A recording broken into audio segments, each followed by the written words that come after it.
Hello everyone, welcome back to another video. In today's video, I'm going to show you 3 signs that you're about to turn profitable trading. If you really want to find out if you're close to that level of profitability or you're not, then go ahead and stick through this video and hopefully you'll find out. Let's jump right into it. So as you can see on screen, here are a few results. Each and every single one of these trades was taken by me, and they were taken in the month of July. So you have 4.2k over there, 4.5k over there, 2.6k over there, 3.4k over there, and then 4.17 thousand over there. So why should you listen to me? I've been in the game for longer than most, especially nowadays. People say they've been trading for 4 years when they've been trading for 6 months, and they try to sell you on something. I've been in the game for longer than most people, and I did get funded with E8. I don't know if you guys remember the firm E8, but nobody uses them much anymore. The most recent time I passed a prop firm challenge was about 2 weeks ago with Quanteco. Not to mention, I also trade my own capital, and I primarily trade my own capital because I simply believe that trading your own capital is significantly better than proprietary trading firms, or at least I used to believe that. Nowadays, I think with the prop firm space getting significantly more reliable, I think you can rely on prop profits. Also, one more thing, in the month of February, I went over to make over $110,000 in the space of 1 day using the very same concepts I have spoken about countless times on this channel. So the first sign that you are now officially becoming a funded profitable trader is that you're taking fewer but higher probability trades.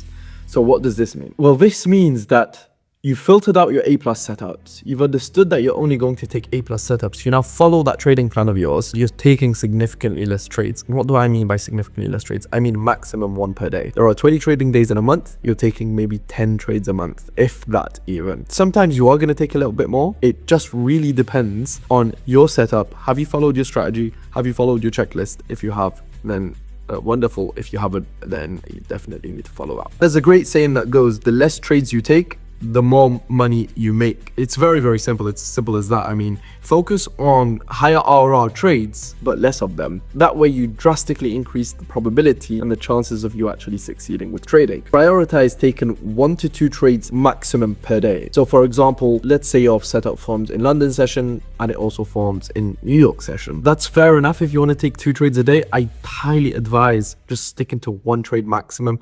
If it forms, taking the highest probability setup there is. If your trading plan says take 2 trades in a day, then I'm all for it. Follow your trading plan and understand your profit expectancy. So how do we understand your profit expectancy? Well, your profit expectancy is your average profit multiplied by your probability of winning plus your average loss multiplied by your probability of losing. What's your average profit? Well, your average profit is the general risk to reward that you're aiming for. Now, for me, I go between 2.5 and 5 risk to reward. Let me give you guys a bit of a breakdown on that. Let's say you're going for a 1 to 3 RR. Your average profit is $3,000. You've gotten from your statistical data that your probability of winning is, say, 50% to keep it simple. You then add that onto your loss, which is 1,000 multiplied by 0.5, and then the value that you get is your profit expectancy.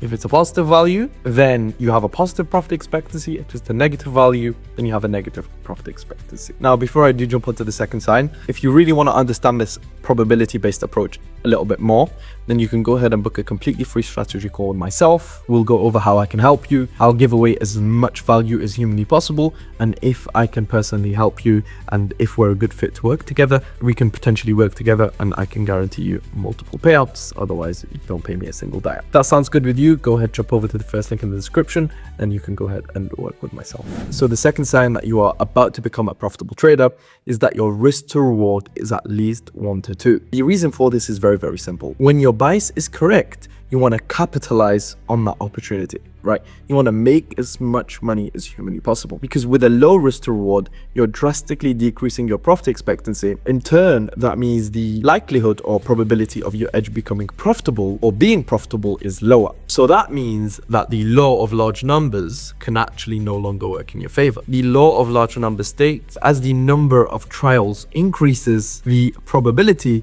becomes significantly closer to the expected value.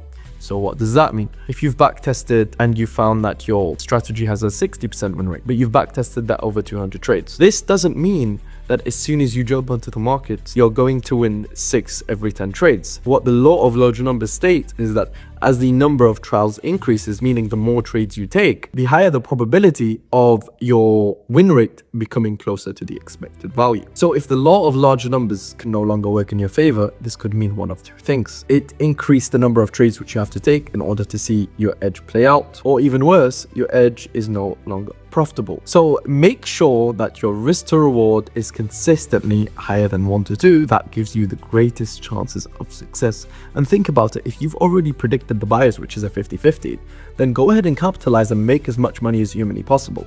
And this also where kind of the understanding of volume is very, very important, because if you're trading during low volume times, then markets tend to be choppier, your risk to reward ends up being awful. Understand volume, understand liquidity, and really understand the concepts that you're trading. Funnily enough, sign 3 is you can justify every decision you make in the market. You fully understand market mechanics. What this means is you really know your concepts down to a T. You understand why your concepts work, and you understand the correlation between the concepts that you're learning or you're studying and why they actually have the effect that they do. These are very, very important things to note down, because once you understand this, you can significantly increase the chances of success. Not only does this play a pivotal role in your psychology, but it also allows you to trade in a much more effective and intelligent way. Currency exchange rates move up and down as a result of supply and demand in the market, right? Supply and demand.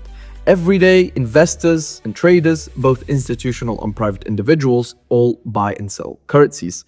The numerous types of market participants are buying or selling for their own unique reasons, with their own unique views, with their own unique ideas and beliefs about what the currency pair in question is worth. What that essentially means is that the meeting point of buyers and sellers is called price, for whatever reason they're acting, obviously. Think about it. If I'm going to sell you this table, then you have a price in mind and I have a price in mind.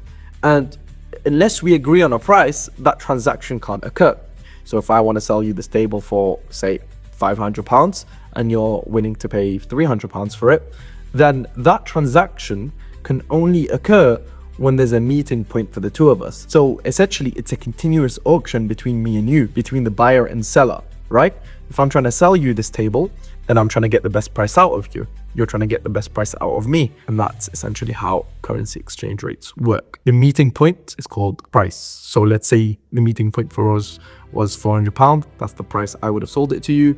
Then that's the meeting point for the two of us. Like I said, no trades can take place unless both the buyer and the seller agree on a price. So this is essentially what drives the price of currency pairs. Buyers bring with them demand, applying upward pressure on price. Sellers bring supply, applying downward pressure on price. It's very simple. It's a matter of supply and demand, right? If there's a lot of supply for something, then its price is naturally going to drop. Let's take this to limited edition cars, for example. The reason why those limited edition cars tend to be more expensive is because less of them were produced. So what that means is they are more scarce, so people are willing to spend more in order to purchase them. If there's a lot of a particular car, then obviously the price of that car is going to drop because there is a lot of supply. Supply and demand drives order flow, which prints. Price action creates the patterns that we see on the market. Order flow is the real-time stream of buying and selling orders on the market. So to explain this part a little bit better, what this essentially means is supply and demand of buyers and the sellers, they drive the order flow, which prints. So the supply and demand drives the order flow, and that prints the price action